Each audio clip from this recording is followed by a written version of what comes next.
ओम शांति। आज का विषय है हमारे जीवन का सबसे सुंदर, सबसे मीठा रस, प्यार, प्रेम, स्नेह। प्यारे बाप दादा ने हम सभी बच्चों को ये अमूल्य खजाना दिया है, पवित्र प्रेम का, शाश्वत प्रेम का। हम सभी भाग्यवान बच्चे बाबा के बलि किस आधार से? ये प्यार ही तो है, हमारे इस ब्राह्मण जीवन की फाउंडेशन प्यार है, ये पवित्र प्रेम है। हम सभी बाबा को कब से ढूंढ रहे थे, लेकिन बाबा ने हमें पहचान लिया। बाबा ने हमें ढूंढा कि ये मेरे वही कल्प पहले वाले बच्चे हैं। तभी देखो, जैसे ही बाबा कहते हैं ना, मीठे बच्चे, ओम शांति, जैसे ही हम मुरली पढ़ते आता है ना, मीठे बच्चे, ओम शांति। तो बाबा की मुरली क्या है? बाबा की मुरली का एक एक शब्द बाबा का प्यार है। उसमें हमारे लिए बाबा की फिक्र है, बाबा का कंसर्न है। तभी देखो, उसमें हमें अपने लिए कितने सारे डायरेक्शंस मिलते हैं। डायरेक्शन के साथ साथ हमें वार्निंग्स भी कई बार मिलती है हमारी भलाई के लिए। बाबा जानते हैं कि ये मेरे बच्चे कल्प कल्प के थके हुए हैं, और बाबा जानते हैं कि माया की जो शक्ति है वो भी बलवान है। तो बाबा इसलिए बार बार हमको बातें बताते हैं, बार बार हमें अलर्ट करते हैं, हमें बार बार वार्निंग्स देते हैं, डायरेक्शंस देते हैं और प्यार देते हैं, बहुत सारा प्यार। वास्तव में प्यार सबसे बड़ी परिवर्तन शक्ति है। जब हम सबसे कम डिजर्व कर रहे हैं प्यार को, उस वक्त जब हमें कोई प्यार देता है तो हमारी शक्ति बढ़ जाती है। देखिए, हम किसी का भी परिवर्तन नहीं कर सकते, आत्मा अपना परिवर्तन स्वयं करती है, लेकिन हम उसको शक्ति दे सकते हैं, उसको एक्सेप्ट करके, the way the soul is, उसको प्यार करके, अनकंडीशनल प्यार देकर, उसको समझकर, उसके प्रति सम्मान का भाव रखकर, चाहे उससे कितनी भी बड़ी गलती हो जाए, तब वो आत्मा उस शक्ति को पाती है और वो आपके लिए कितना ग्रेटिट्यूड फील करेगी। क्योंकि यही तो भगवान की बात है ना, हम लोग कैसे थे, हम क्या थे, और बाबा ने हमें अपनाया, हमें अपनी बाहों में ले लिया, अपनी गोदी में ले लिया। बाबा ने प्यार से पुचकारा, दुलारा, मीठे बच्चे कहा। तो बाबा ने, जब बाबा इतना परोपकारी है, तो हम बच्चों को कैसा होना चाहिए? हमको भी बाबा की तरह ही होना चाहिए। तो प्रेम जो है वो हमारे जीवन का सबसे सुंदर, सबसे अनमोल, प्यारा, मीठा रस है। अगर इस रस को जीवन से निकाल दें तो जीवन बिल्कुल सूखा सा हो जाएगा। कुछ भी हो जाए, एक आप कहो कि संसार की सारी वस्तुएं आपके पास हैं जो आपको चाहिए थी, पर प्रेम नहीं है, तो जीवन में रस अनुभव नहीं होगा, एकदम सूखापन लगेगा। प्यार हमारी आवश्यकता है, और ये पवित्र प्रेम हम सभी बच्चों को, ये भगवान से प्राप्त होने का ऐसा सौभाग्य हमें मिला है कि इस भाग्य की तो कितनी भी महिमा करें कम है, कि भगवान हमको प्यार करता है। भगवान तो खैर सब बच्चों को प्यार करता है, सभी आत्माओं का वो पिता है, परम पिता है। लेकिन हम देखते हैं कि संसार में जो प्यार है, वो प्यार अशुद्ध कामना है, विकृत रूप है। जैसे बाबा ने अभी कुछ दिन पहले बताया था ना, युक्ति, कि अशुद्ध है कामना, जो काम विकार है उसको शुभ कामना से परिवर्तित करो। किसी भी चीज को ना आप खत्म नहीं कर सकते हो, क्योंकि ये ड्रामा में नुधा हुआ है कि आप देहाभिमान में आते हैं, आपकी बैटरी डिस्चार्ज होती है, इसलिए फिर बाबा आते हैं और आपको ज्ञान की ऊर्जा देते हैं। ज्ञान की शक्ति से आपको फिर से समझ में आने लगता है कि मैं कौन हूँ, मैं कहाँ से आया हूँ, मेरे क्या क्वालिटीज हैं, मेरी क्या प्रोफाइल होनी चाहिए। तो उस तरह से फिर आपके अंदर परिवर्तन ज्ञान की शक्ति से आने लगता है। तो संसार में हम जो देखते हैं, जो अशुद्ध रूप है, जो विकृत रूप है, जिसको ही सब कुछ मानते हैं, उसकी अगर आप एनालिसिस में जाएंगे तो उसमें सबसे बड़ी चीज़ तो यही है कि मैं स्त्री हूँ या मैं पुरुष हूँ, आई एम अ मैन और आई एम अ वुमन। तो ये तो सबसे बड़ा झूठ है ना। आत्मा तो एक्टर है, आपको ये सम्मान लेना चाहिए कि मैं एक्टर आत्मा हूँ। बाबा ने समझाया है ना आपको कि मैं एक्टर आत्मा हूँ, and I play different roles either at home and also at my office और वेयर एवर आई वर्क। तो दोनों जगह मेरे कई सारे रोल्स हैं जो मैं आत्मा परफॉर्म करती हूँ, और मुझे अच्छे से अच्छा ही करना है, मुझे सबको सुख देना है। जैसे कोई ड्रामा करते हैं ना अपनी जिंदगी में, तो आप एक रियलाइज करके देखो, सपोज आपसे कहे कोई कि एक ड्रामा हो रहा है और आपको उसमें सीता बनना है फॉर एग्जाम्पल, या कोई राजा बनना है, तो आपको कितनी उमंग आएगी, कितनी उत्साह आएगी, आपको खुशी होगी, आप उसकी बारे में, उस कैरेक्टर के बारे में और जानना शुरू करोगे, अभ्यास करना शुरू करोगे, आप सोचोगे कि मैं अच्छे से अच्छा करूँ, है ना। आप उसके लिए वो ड्रेस, कॉस्ट्यूम सब कलेक्ट करोगे, आपको बड़ा मजा आएगा और आप उस पूरी प्रोसेस को एंजॉय भी करोगे, ये बात गारंटीड है। और आप अपने साथियों की, अपनी कंपेनियन की भी मदद करोगे, उनसे भी मदद लोगे। तो यही जीवन है। बाबा ने समझाया हम सब यहाँ एक्टर्स हैं, तो किसी से कॉम्पीट नहीं करना है, ये तो हमारी नेगेटिव एनर्जी है। कॉम्पीट करना, जेलसी करना, आगे बढ़ना, ये सब हमें कैसे आ गया, है ना। हमारी ज्ञान की ऊर्जा कम हुई और आसपास जैसे हम बड़े होते हैं, जो देखते हैं, सीखते हैं, ये कहीं ना कहीं हमारे एजुकेशन सिस्टम में, और जो एक्सप्रेशंस हमसे होती है हमारे बड़ों की या स्कूल्स में टीचर्स की, उन्होंने हमें कहीं ना कहीं सिखाया कि अगर आपको जीतना है तो उसका अर्थ क्या है कि आपको किसी को हराना पड़ेगा। ये हमें सिखाया जाता है ना कि आपकी एब्सोल्यूट परफॉर्मेंस पे आपको जज नहीं करते हैं, रिलेटिव परफॉर्मेंस पे करते हैं कि आपने किसी दूसरे की तुलना में कितना अच्छा किया। और ये बहुत ज़्यादा हार्मफुल थिंकिंग है, इसका बेहद बहुत बहुत नुकसान आत्मा को होता है। तो प्यार जो है वो एक बहुत बहुत, इसको कैसे परिभाषित करें, बहुत ही सुंदर फीलिंग है। बाबा का जो पवित्र प्यार है वो हमें सही मायनों में इंसान बनाता है, मुझे ऐसा लगता है। आज हम देखते हैं कि आज के समय में घर घर में आपको बाहर से बहुत चमक धमक भिन्न भिन्न रूपों में दिख सकती है, लेकिन भीतर कुछ नहीं है। आज भीतर ना तो रिश्तों में कोई मर्यादा है, कैसा भी आप रिश्ता ले लीजिए, कोई डिग्निटी नहीं है, कोई किसी से भी ऊंची आवाज में बात कर लेता है, कोई किसी को भी गाली भी दे लेता है, बाहर से नहीं देता तो मन में दे लेता है। तो मर्यादा नहीं है किसी भी रिश्ते में। और धन की इम्पोर्टेंस आजकल सबसे ज्यादा है, धन से ही ये देखते हैं कि भैया धन है, पद है, तो ये तो कुछ आदमी काम का है, इससे हमें अपना बना के रखना चाहिए, उसी हिसाब से वैल्यू करते हैं। तो किसी के गुणों की, किसी के चरित्र का कोई इतना इम्पोर्टेंस अब नहीं रहा है।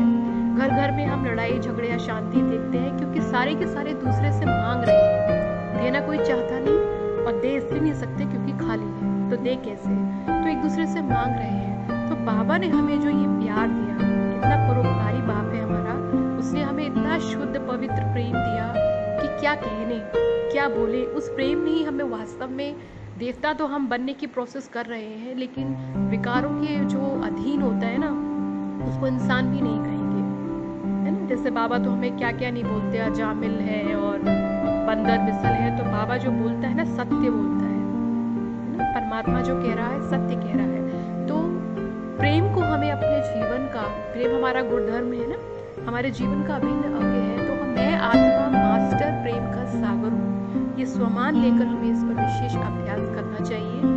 हमें बाप समान प्यार का सागर बनना है। प्यार की अनुभूति इतनी सुंदर है कि उसको देने से वो मिल जाता है, इसको शब्दों में नहीं कहा जा सकता, महसूस किया जाता है कि जब आप देते हो तो देते वक्त ही मिल जाता है। तो मिलने का फिर वापस हमें मिले ऐसा संकल्प नहीं आ सकता है।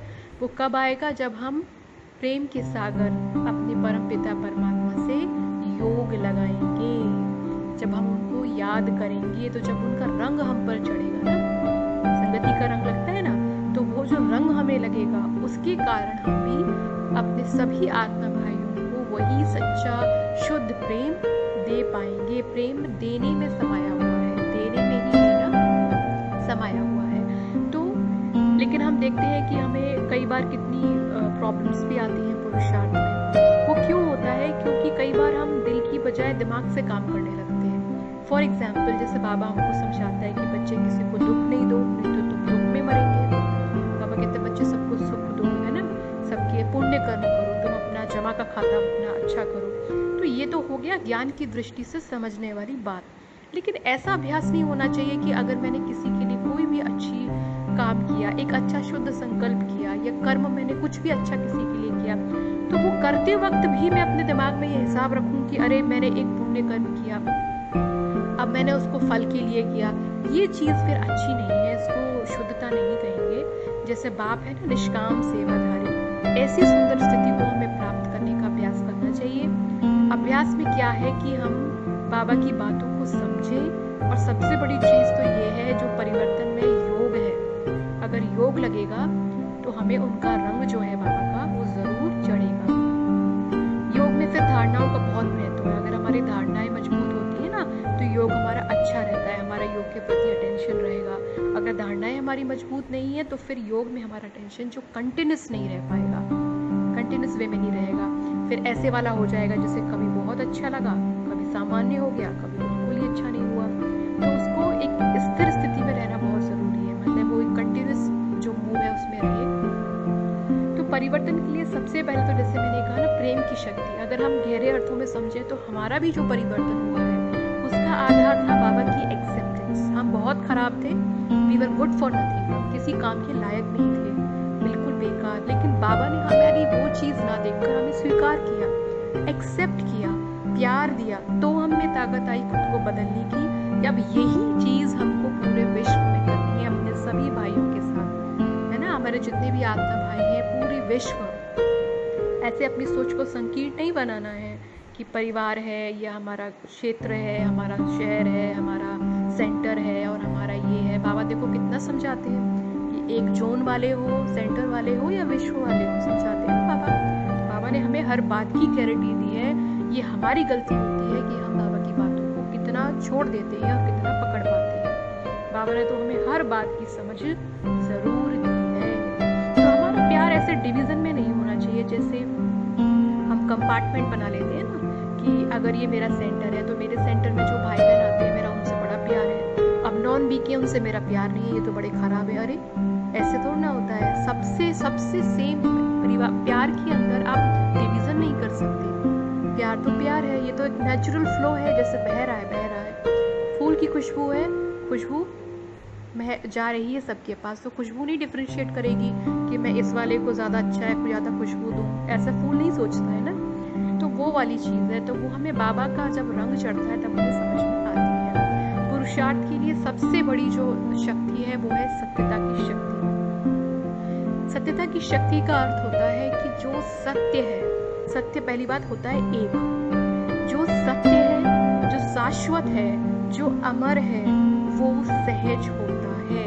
आप इस पर रिसर्च करके देखिए, जो चीज सत्य है वो कंफर्टेबल है और जो असत्य है वो अनकंफर्टेबल है। जैसे अगर मैं ये कहती हूँ कि मैं एक स्त्री हूँ, ये झूठ है। मैं कहती हूँ मैं एक आत्मा हूँ, ये सत्य है। तो जो सत्य होगा ना, आपके जो अपना सत्य स्वरूप, आपका अपना घर, स्वदेश, परमधाम, आपके गुणधर्म, ये आपकी सत्यता है और ये आपको खुशी देगी, आपको कंफर्टेबल फील कराएगी। क्यों करा रही है?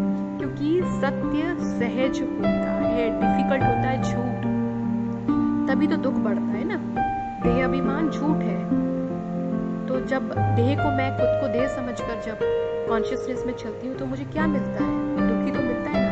मेरे खुद मुझे कांटे लगते हैं, मैं दूसरों को भी कांटे ही देती हूँ, कांटे ही लगाती हूँ उनको भी, है ना। ये सारी बुराइयां फिर हमारे अंदर घर करने लगती हैं। 5 विकार जिसके लिए हमें शिक्षा प्राप्त कर रहे हैं राजयोग की, है ना, जिससे विकर्माजीत बनने की, मायावजीत बनने का हम जो अभ्यास कर रहे हैं। तो हम सत्यता की शक्ति से चले। हमारे अंदर ये होना चाहिए कि कौन मेरा बाप है, किसका हाथ है मेरे सिर पर, मैं हूँ कौन, मेरी पहचान क्या है, किसकी संतान हूँ। तो नशा चढ़े। बाबा कहते हैं ना, अपनी गोद तो नशा चढ़े। तो कैसे चढ़ेगा नशा? ऐसे सारा दिन अगर हम ऐसे भारी बातों में रहेंगे तो नहीं चढ़ेगा। हमें थोड़ा सा तो देखो समय अपने आप को अंतर्मुखी अवस्था में देना ही पड़ेगा। हम एनालाइज करें, सोचें, बाबा की बातों को सोचें, अपनी पर एनालाइज करके देखें। हमारे जीवन में हमें पिछले जन्मों का तो नहीं याद है, लेकिन इस जीवन में भी जो अतीत में जो भी बातें हुई, घटनाएं घटी, उसमें चेक करें अपने हर एक रिएक्शन को कि उसको मैं कैसे ठीक कर सकती थी या उसमें क्या सही हो सकता था। और आगे भी आपको ये चेक करना बहुत ज़रूरी है कि मेरे अंदर इम्प्रूवमेंट होता है या नहीं। अगर इम्प्रूवमेंट नहीं होता है तो फिर इन चीज़ों का कोई खासा मूल्य नहीं रह जाता है। ये एक खाना पूर्ति या रस्म रिवाज जैसा हो जाता है कि हमने मुरली पढ़ ली, सेंटर चले गए, हमने जो भी था अपना सारा कर लिया। तो ये नहीं, ऐसे नहीं होना चाहिए। इम्प्रूवमेंट हमारा लक्ष्य है, सुधार। पहले की तुलना में कितना सुधार हुआ, इसी से ही पुरुषार्थ, इसी को ही कहा जाएगा।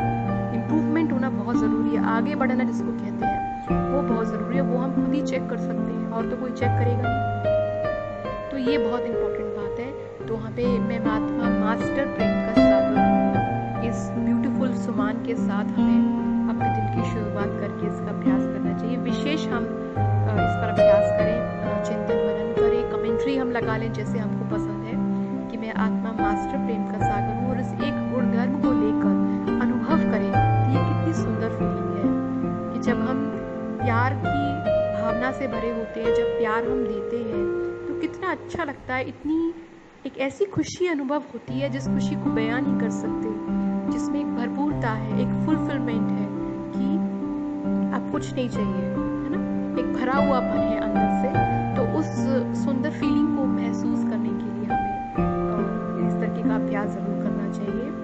और हमें जैसे बाबा ने हमें ये सिखाया कि हमारी दृष्टि पवित्र हो, हमारा जीवन पवित्र हो, ये हमारा लक्ष्य है ना, कि कमल पुष्प समान हमारा जीवन हो। तो ये ज्ञान एक्चुअली में गृहस्थ का ही ज्ञान है।